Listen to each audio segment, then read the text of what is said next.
Всем здорово, народ! Вот у нас стартовал первый PvP-шный сезон, я уже отыграл одну первую солоку за Монкича. Хе-хей, это просто невероятная вкусняшка. Да, понятное дело, близы будут все это дело постоянно патчить, какие-то классы будут выше, ниже, но на данную секунду, на данный момент ВВ Монахич просто невероятно вкусный, где-то А или С тир по милишным классам уж точно, если говорить про PvP составляющую. Не просто так оценивали его различные блогеры и ставили в верхушку тиров, да. И я не могу с ними не согласиться. Сейчас Монахич играется невероятно комфортно. Депоса просто до хрена. Еще к плюсам можно приписать огромную мобильность и достаточно, на самом деле, вариативный и мощный контроль. Есть и стан, паралич, можно позиционку поломать за счет круга мира, например, но опять же это все мы проговорим попозже. В минусы я бы выделил слабую выживаемость в том плане, что, допустим, вы если тринкет отдадите просто так в никуда, и потом вас поймают на стане, все, можно отъехать очень быстро. Если вы заранее не прожали карму, если вы заранее не прожали там потик, который увеличивает вам, да, выживаемость, если вы тринкет не сохранили и попали на бурсты противника, Монахич не живет. Буквально 2 секунды, и вы можете испариться. Он испарился. Поэтому именно новичка может быть немножко некомфортно за него играть, поскольку нужно знать, что ждать от противников. И если я сейчас буду вспоминать свои игры за Монахича в прошлых дополнениях, да, там в Dragonfly, в War Within, приходилось постоянно предиктить заезды противника. Ты прямо учишься за монаха чувствовать, когда в тебя будут заезжать, и ты уже на подсознании автоматом прожимаешь карму или дизарм, или еще что-нибудь, чтобы, соответственно, нивелировать весь урон, который по тебе будет заезжать, ну, по крайней мере, попытаться. С телепортом там тоже прикольная история есть, что можно такой тайминг подгадать, чтобы и в тебя как бы стан прилетел, то есть противник свою кнопку потратил, и при этом телепортация тоже, соответственно, успевает произойти, и ты под станом стоишь уже где-то за колонной в фулл сейве, и по сути противник кнопку потерял, потратил, а ты с этого, ну, ничего, да, для себя негативного не получил. Короче, класс прикольный, спек веселый, мне невероятно по геймплею нравится, это, наверное, топ-1 мой персонаж, в принципе, по флексу. Поэтому сегодня мы с вами его разберем, немножко поговорим про билдачок, про ротацию, про геймплейные моменты. В общем, всем приятного просмотра, присаживайтесь поудобнее, погнали смотреть видос. Слушай, я не знаешь, где можно быстренько голдишки раздобыть, чтобы хватило на чарки, на камни, в общем, всю вот эту суету PvP-шную? Думаю, можно зайти на сайтик farmin.ru. Слышал, там можно прикупить золото как для игры на официальном сервере, так и на приватном, а также валюту для других игр. Уже 6 лет на рынке, более 2000 довольных клиентов. Ну а по промокоду и так выгодные цены становятся еще ниже. Итак, по поводу выбора наилучшей расы для ВВ Монахича. В принципе, если у вас нету в планах там топ-3 ладдера занимать, то можете играть за любую расу, хоть за Хронира, смотря как вам комфортно. Потому что, да, понятное дело, здесь активки и пассивки все-таки имеют влияние на игровой процесс, но не настолько сильно, что если вы условно возьмете не орка за орду, вы будете проигрывать каждый матч. Понятное дело, такого не будет. Но если мы все-таки говорим про лучшие варианты, за орду это, естественно, орк, поскольку у нас есть, во-первых, пассивка, которая повышает сопротивление оглушениям. Да, она уже поднерфленная по сравнению с базовым ее вариантом в прошлых аддонах, но тем не менее она все еще работает. И, естественно, активная способность, которая увеличивает нам то ли силу атаки. В любом случае вы ее прожимаете в момент ваших бурстов вместе с аксессуаром, который вы тоже берете под прожимку. Об этом чуть позже поговорим. Если же от орков вы подустали и сами не хотите в этом флешмобе участвовать, что все играют, блин, за орков, то можно взять, допустим, нежить, андеда, потому что активка тоже достаточно неплохая, диспелит с вас страх, сон или подчинение. Лично я сейчас играю как раз-таки за андеда, как раз-таки по той самой причине, что за орка это как-то слишком банально. Если мы говорим про альянс, то здесь у нас выбор либо человек, поскольку расовая активка диспелится у вас станы, плюс прикольная пассивка, либо же можно посмотреть в сторону каких-либо дворфов или дворфов черного железа, что-то из этого. Но опять же повторюсь, что если условно вы выберете какого-нибудь найт-эльфа, за которого вам супер нравится играть, учитывая его тоже мощную активку, в любом случае будет нормально. Короче, лучший вариант за альянс человек, лучший вариант за орду это орк, остальное уже опционально.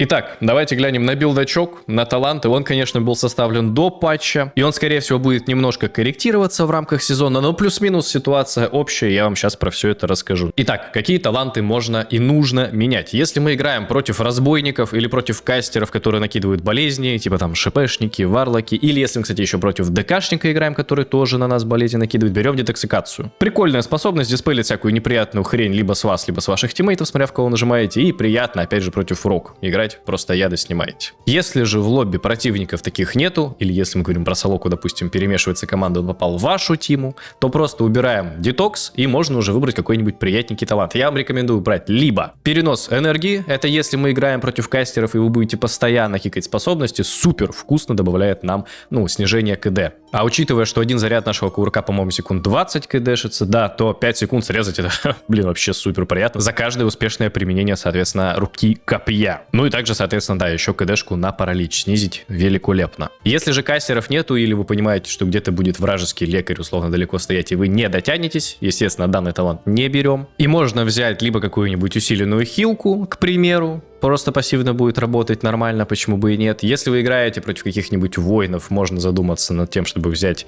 снятие иступление параличом, тоже как варик, why not. Либо же еще прикольный вариант — это быстрые ноги. Допустим, когда мы играем против каких-нибудь классов, которые постоянно замедление накидывают, и вам не хватит одного тигриного рвения, чтобы задиспелить там руты какие-нибудь. Вот это еще можно взять и снизить время действия, соответственно, замедляющих нас эффектов. По поводу талантов из общей ветки, которые можно выбирать. Например, если мы говорим про подвижность или цыполет. Цыполет не так прикольно, потому что у вас, во-первых, только 2 стака будет на ваши, соответственно, мувмент табилку, да, либо кувырки, либо цыполет, они заменяют друг друга. И вот если вы выбираете правый вариант, у вас будет movement speed увеличиваться после применения, но он вам по факту не нужен. Лучше уж 3 заряда кувырка иметь. И вы можете, как обезьяна, просто невероятно сначала прыгнуть влево, потом что-нибудь станчик откинуть, прыгнуть вправо, у вас еще один чарж остается. В общем, именно ради этого лучше оставлять себе варианты на кувырок. Еще есть вариант выбора между кругом мира и вот этой песней чицы, понимаете. Обычно ее берут, по-моему, на лекарей монахов, да, которые, соответственно, ткачи туманов, а за дамагера лучше выбирать круг мира. На самом-то деле недооцененный очень многими талант,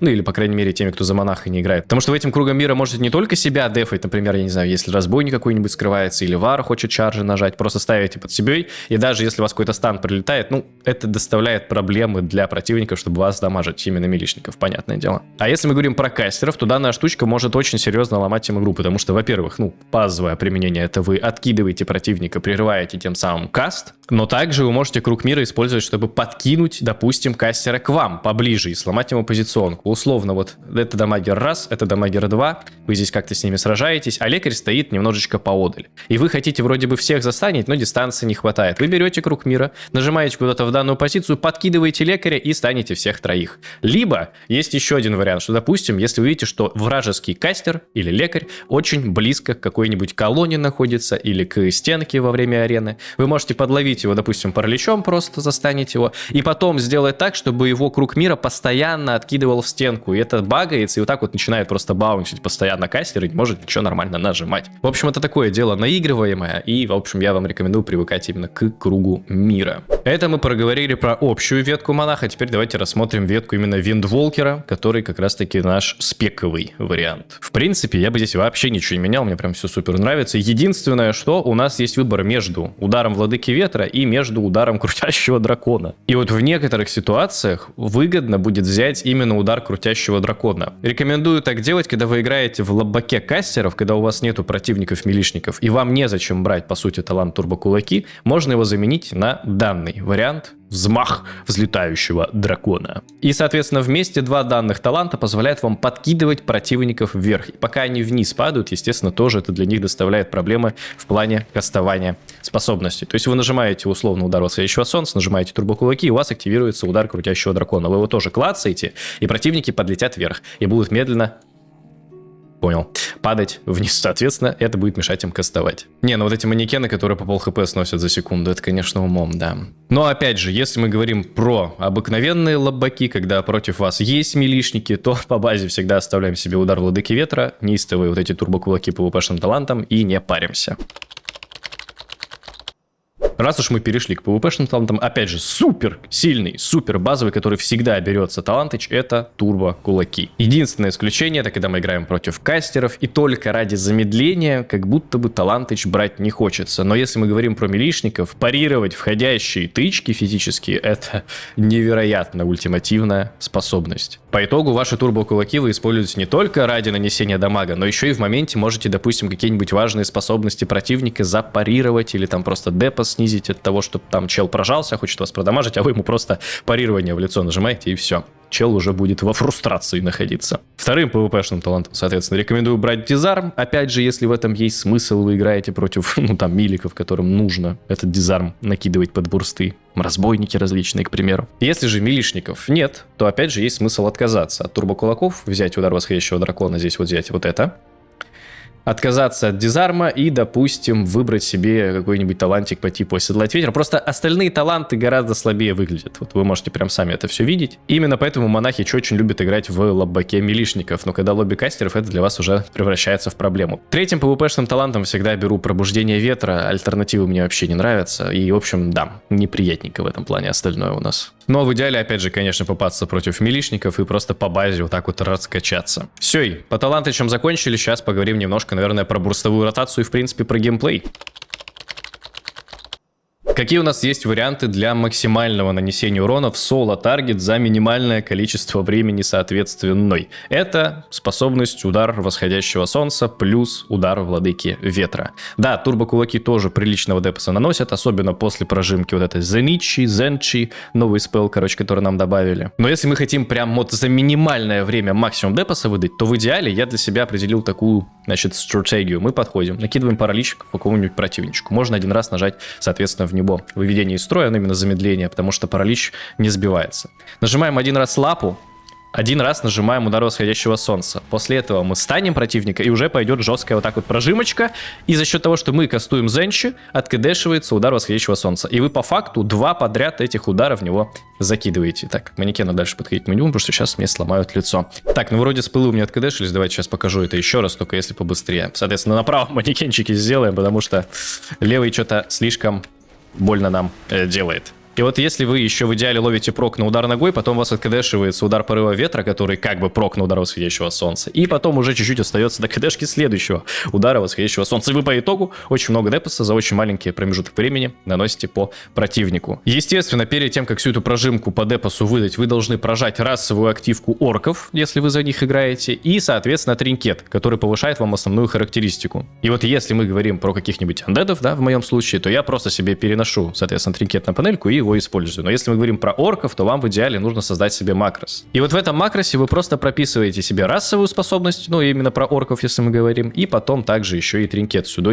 прописываете. И все, и по нажатии одной кнопки, по нажатии одного макроса у вас заюзается и расовая способность, и тринкет. Вот в моем случае, вот я нажал, допустим, волю отрекшихся. Если кто помнит, в прошлых аддонах для нашего стана, кругового удара ногой, была пониженная дистанция. Именно рейнджа, ее приходилось как-то прям супер сильно щупать. Сейчас же на самом-то деле рейнджа для стана просто какая-то километровая. Посмотрите, куда он достает. Вы посмотрите, практически всех манекенов я достанил, только до крайнего не достал. Вот как раз таки идеально получилось стать. Я этого пацанчика застанил, вот эти 4 манекена застанил. И единственный чел, который избежал моего стана, это был самый левый манекен, но до него дистанция, в 2/3 кувырка. Я не знаю, работает ли фишка с прыжком, потому что, допустим, если мы говорим про магов каких-нибудь с их кольцом обледенения, в идеале лучше прыгнуть перед применением способности, которая именно в радиусе вокруг вас действует. Так что, в принципе, если вам не впадло, вы можете перед применением стана еще и прыгать. И, возможно, это не точно, на 1 на 0,5 метра вы увеличите себе дистанцию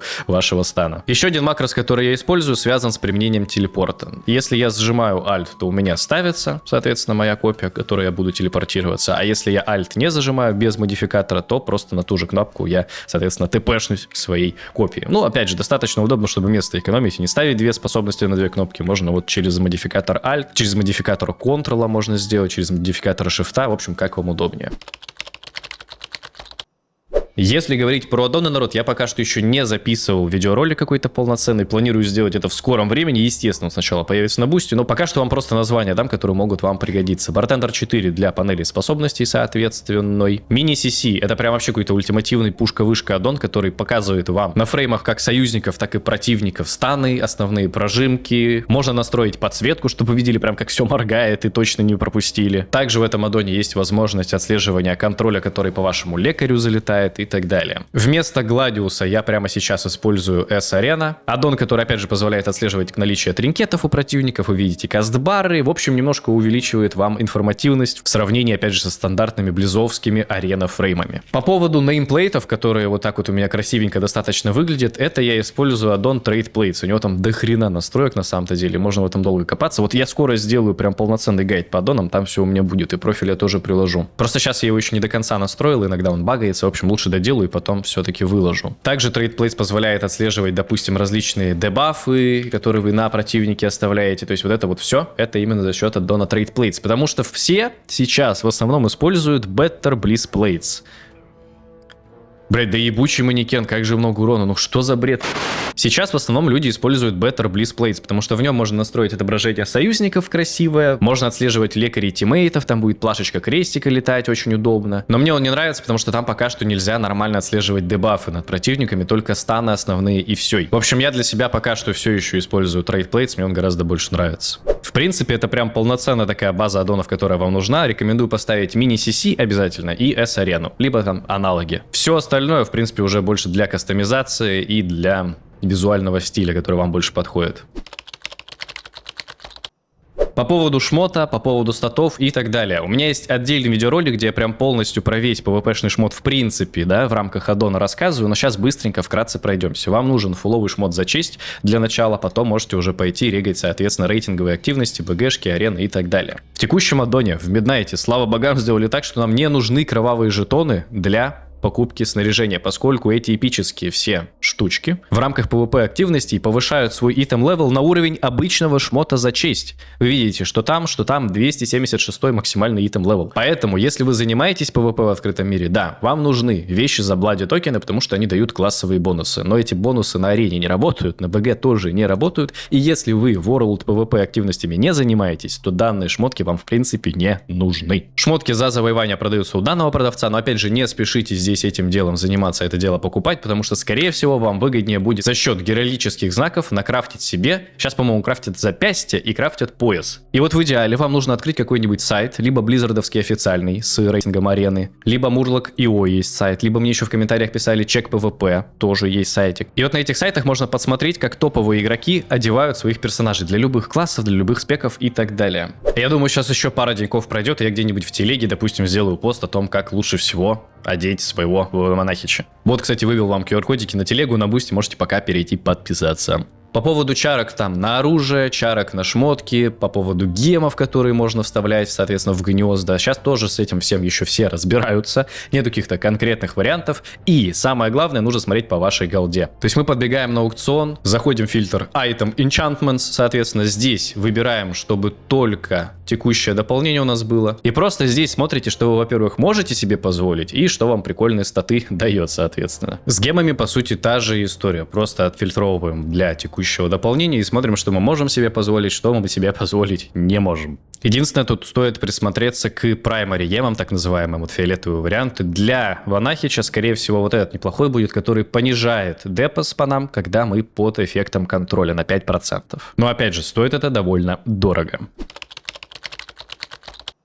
Ну и давайте парочку геймплейных моментов разберем, парочку раундов посмотрим. Сейчас просто в солках самое неприятное, что багаются аддоны, блин, и мне постоянно сообщение об ошибке вылетает. Это супер неприятно как для игры, так и для записи. Поэтому да, отобрал раунды, где было либо минимально, соответственно, вот этих сообщений об ошибке, либо вообще не было.